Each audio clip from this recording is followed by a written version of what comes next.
po mapauwi na po kami ng maayos at safe sa pamilya namin sa Pilipinas. Kasi habang nandito pa rin po kami, hindi po namin alam yung mga pwede pang mangyari. Ipinadala ito sa GMA Integrated News ng 3 Pilipino na nakaranas umano ng pangtotorture ng mga Chinese national sa scam farm sa Cambodia. Ipinakita nila ang kanilang mga sugat at pasa dahil sa hataw ng latigo at pala, mga paso ng sigarilyo at mga tadyak sa ulo at iba't ibang bahagi ng katawan.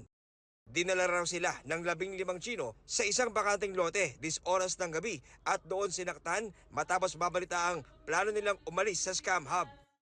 Si alias Ben, bago bugbugin, kinulong daw muna ng 3 araw at hindi pinakain. Takot po ako, sir. Akala ko talaga mamamatay na po kami doon, sir. Si Alice, pinaso raw ng sigarilyo ng mga Chino para gisingin siya matapos mahimatay sa gitna ng pananakit.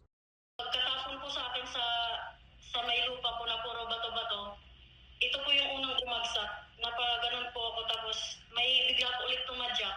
Saka po nawalan po ako ng malay. Nagising lang po ako, sir, nang may pumasok po sa kamay ko ng sigarilyo. Yung isa po, bakal. Matapos bugbugin, iniwan sila mga Chino, kaya doon lang sila nagkaroon ng pagkakataong tumakas. Nagtatago sila sa isang safe house sa Cambodia at hindi makalabas dahil tinutugis sila ng mga nambugbog na Chino. Napag-alaman pa raw nilang nag-alok ang mga ito ng pabuya sa magtuturo sa kanila.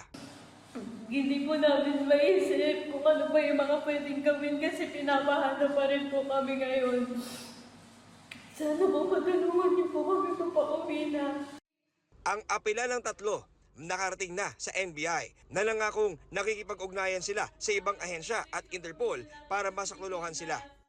Huwag kayong matakot. Gagawin ko agad ng lahat ng paraan para ma-rescue kayo dyan.